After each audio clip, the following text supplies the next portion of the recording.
ଆଜିକାଲି ଅତ୍ୟଧିକ ଗରମ ଅନୁଭୂତ ହେଉଛି ଏବଂ ଏଥିପାଇଁ ପ୍ରାୟ ସମସ୍ତେ ଏସିର ବ୍ୟବହାର କରୁଛନ୍ତି। କିନ୍ତୁ କେତେ ଦିନ ପର୍ଯ୍ୟନ୍ତ ଏମିତି ଆମେ ଏସିର ସାହାଯ୍ୟ ନେଇପାରିବା?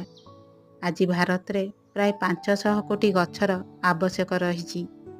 ଏବେ ତାପମାତ୍ରା 40 ଡିଗ୍ରୀରୁ 45 ଡିଗ୍ରୀ ସେଣ୍ଟିଗ୍ରେଡ୍ ରହୁଛି।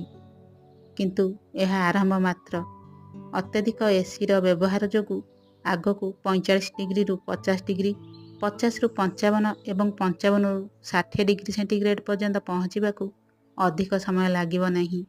ମଣିଷ 56 ଡିଗ୍ରୀ ସେଣ୍ଟିଗ୍ରେଡ୍ରେ ବଞ୍ଚି ରହିବା ଅସମ୍ଭବ। ତେଣୁ ବର୍ତ୍ତମାନ ଠାରୁ ଗଛ ଲଗାଇବା ଉଚିତ। ଆଗକୁ ବର୍ଷା ଋତୁ ଆସୁଛି, ନିଶ୍ଚିନ୍ତ ଭାବରେ ସମସ୍ତେ 2ଟି ଲେଖାଏଁ ଗଛ ଲଗାନ୍ତୁ। ନିଜର ଜାଗା ନଥିଲେ ସରକାରୀ ଜାଗାରେ ଲଗାନ୍ତୁ। ବୃକ୍ଷ ଥିଲେ କମ୍ ବାତ୍ୟା ହେବ। ଏଗୁଡ଼ିକ ଆମର ଜୀବନ ଅଟେ। ସବୁକିଛି ସରକାରଙ୍କ ଉପରେ ଛାଡ଼ନ୍ତୁ ନାହିଁ।